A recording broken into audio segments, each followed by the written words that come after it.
हमारा सेशन होगा वो होगा फ्यूचर इंडेफिनिट टेंस और इसका पैसिव। तो व्यूअर्स, अगर आपने अभी तक मेरे चैनल को सब्सक्राइब नहीं किया तो आप काइंडली सब्सक्राइब कीजिए और लाइक कीजिए, शेयर कीजिए, ताकि ये वीडियोस उन लोगों तक पहुँचें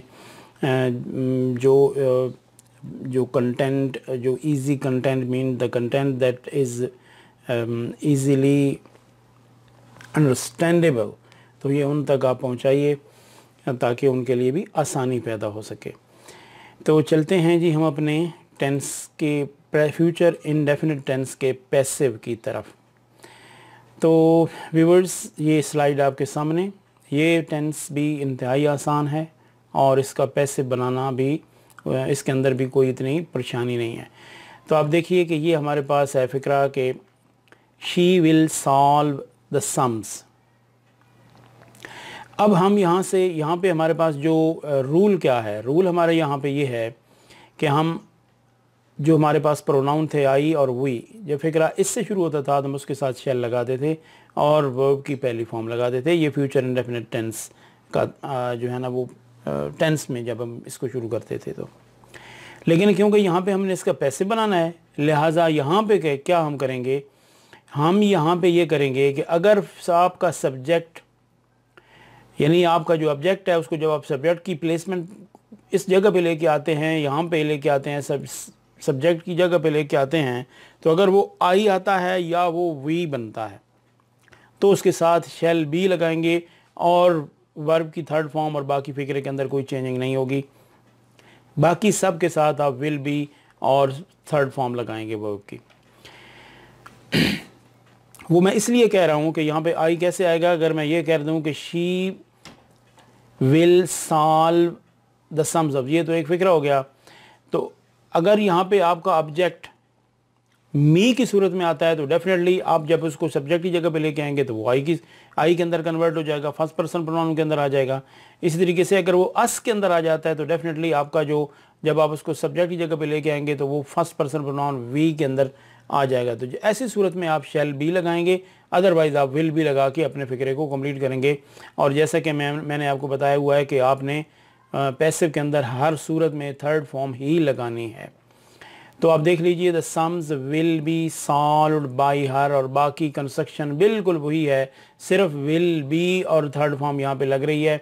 तो थर्ड फॉर्म को भी अगर आप ये ले लें कि थर्ड फॉर्म तो पैसिव में लगनी ही है, तो आप विल के बाद बी लगाएंगे उस सूरत में जब फ़िक्रा फ्यूचर इंडेफिनिट टेंस में होगा।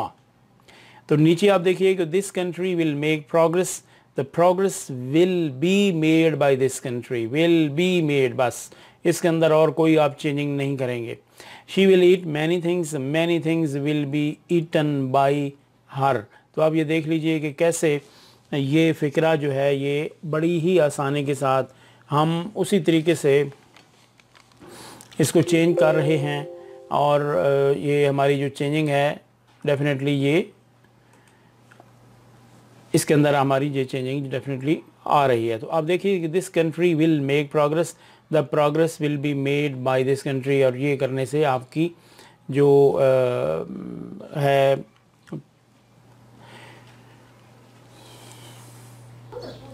तो व्यूअर्स, अब हम अपना चलते हैं इस टेंस के नेगेटिव की तरफ और ये देखते हैं कि किस तरीके से हम इसको नेगेटिव में चेंज करते हैं। तो वो भी बिल्कुल इजी है। तो अब देख लीजिए कि अपना जो हमारा फ्यूचर इंडेफिनिट है इसका जो नेगेटिव है इसमें हम क्या कर रहे हैं कि विल के फ़ौरन बाद नॉट लगा रहे हैं और इसके अंदर कोई हम चेंजिंग नहीं करेंगे। हम पैसिव के अंदर भी विल के फ़ौरन बाद नॉट लगा देंगे। अगर आप इसको नेगेटिव यहाँ पे ख़त्म करें तो फ़िक्र होगा कि she will eat mangoes will be eaten, लेकिन अब यहाँ पे नॉट है तो डेफिनेटली आप ये नहीं करेंगे कि विल बी नॉट, क्योंकि अक्सर जो स्टूडेंट्स हैं वो यूँ कर देते हैं कि विल बी नॉट कर देते हैं, जिससे ये फ़िक्रा बिल्कुल गलत हो जाता है। आपने विल और शेल इन के फ़ौरन बाद नॉट लगाना है अपने एक्टिव वॉइस के अंदर भी और पैसिव वॉइस के अंदर भी। तो विल नॉट, ये जो कर्सर मैंने इसको हाईलाइट किया है, आपने इसको फोकस करना है, इसको ज़हन में रखना है कि आपने विल और शेल के फ़ौरन बाद नॉट लगाना है, चाहे वो हमारा एक्टिव का फ़िक्रा है या वो हमारा पैसिव का फ़िक्रा है। तो अब यहाँ पे नीचे आ जाइए तो आप देखिए कि यहाँ पे लिखा हुआ है कि I will not help him. अब यहाँ पे जो हमारा हिम जो है ये ऑब्जेक्ट है लेकिन है ये थर्ड पर्सन के अंदर। तो आप जब इस सब्जेक्ट को फर्स्ट पर्सन में सब्जेक्ट की जगह पे लेके आएंगे तो इसको फर्स्ट पर्सन में चेंज करके लाएंगे तो he will not be helped by me. तो यूं हम इस फिक्रे को चेंज करेंगे। तो नीचे अगर आप देखें तो they will not destroy the house will not be destroyed by them. तो तब्दीली कहाँ पे हम ला रहे हैं? तब्दीली ला रहे हैं कि विल और विल के बाद नेगेटिव और फिर बी और फिर थर्ड फॉर्म, और कोई चेंज नहीं कर रहे। और थर्ड फॉर्म तो डेफिनेटली हमने पैसिव के अंदर लगानी होती है। तो ये अब देख लें कि इसके अंदर विल नॉट और यहाँ पे लेकिन इसके अंदर क्या आ रहा है? विल नॉट बी और थर्ड फॉर्म।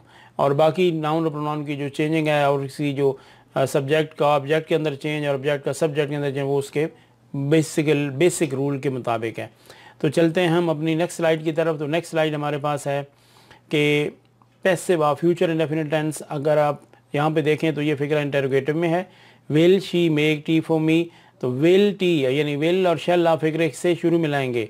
ये आप देख लीजिए कि is, am, are, has, have, had, will, shall, was, were, ये सारे हेल्पिंग वर्ब्स थे।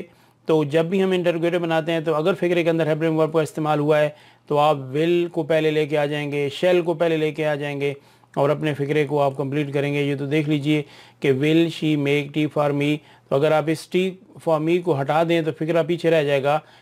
Will she make tea. तो ये एक इंटरोगेटिव है, आपने इसका पैसिव बना लेना। आपने ऑब्जेक्ट जो है आपके पास टी जो है इसको आपने ऑब्जेक्ट समझना है। तो अगर आप फिक्रा ये सादा हो यानी हमारे पास यूं फिक्रा हो कि she will make tea for me, तो हम इसका पैसिव कैसे बनाएंगे? T will be made by her. तो अब यहाँ पे हम इसने अपना विल पहले लेके आ गया तो हम भी अपना विल इसमें शुरू में लेके आ जाएंगे। तो will T be made by her और फॉर मी को आप आखिर पे रख लीजिए। यानी मेरा कहने का मकसद ये है कि आप एक इंटरोगेटिव फिक्रे को सादा बना लें अपने जहन में और फिर उसको विल और हेल्पिंग वर्ब को बाहर लेके आ जाइए और उसको आपको रिटन फॉर्म के अंदर लेके आ जाइए। कैसे? She will make tea for me, T will be made by her for me, will T be made by her for me. तो इस तरीके से आप बना सकते हैं। तो इंटरोगेटिव प्रोनाउन का भी बिल्कुल यही इस्तेमाल है कि आप यूँ समझें कि ये जो अगर हम वाई ख़त्म कर दें तो रह जाएगा पीछे हमारे पास के ये देख लीजिए किस तरीके से why will you tease him, why will he be teased by you. देखिए कि किस तरीके से इस फिक्रे को चेंज किया गया है। यानी ये जो वाई है ये एक इंटरोगेटिव प्रोनाउन है। अगर हम इस इंटरोगेटिव प्रोनाउन को थोड़ा सा यहाँ से हटाएं तो पीछे रह जाता है एक इंटरोगेटिव फिक्रा। तो अगर आप इस इंटरोगेटिव फिक्रे को सादा कर लो तो बन जाएगा he will tease him, he will be teased by you, he will be teased by you, will he be teased by you और why will he be teased by you. तो बड़े आसानी से आप सादा से इंटरोगेटिव और इंटरोगेटिव से आप इंटरोगेटिव प्रोनाउन के यूज़ के साथ आप जा सकते हैं। तो आप ये देख लीजिए कि जो हु है ये अब चेंज हो रहा है यहाँ पे बाई होम में और बाकी फिक्रा आपका बिल्कुल उसी प्रोसेस के साथ जा रहा है। लेकिन बाद एक बात और भी ज़हन में रखने वाली है कि ये जो हम आपके पास इंटरोगेटिव प्रोनाउंस हैं अगर आप गौर करें तो इन सब के साथ फिक्रा इंटरोगेटिव फॉर्म में साथ आ रहा है। ऐसा नहीं हो रहा कि दे विल फाइंड हर या she will be found by them, बल्कि ये फिक्रा इंटरोगेटिव फॉर्म में इसके साथ अटैच हो रहा है। ये देख लीजिए कि ये किस तरीके से इसके साथ अटैच हो रहा है। अगर आप इसको गौर करें तो ये इंटरोगेटिव फॉर्म में है। हम इसको she will be found by them नहीं करेंगे बल्कि will she be found by them और उसके साथ हम यूँ अटैच कर देंगे इस फिक्रे को। तो इस तरीके से व्यूअर्स हम अपने टेंस को कंप्लीट करेंगे और उम्मीद है आपको इसकी समझ आ गई होगी। तो चैनल का ख्याल रखिएगा ताकि ये दूसरों तक भी आसान पहुँचे और दूसरों के लिए भी ये फ्रूटफुल और यूज़फुल हो। Thank you very much.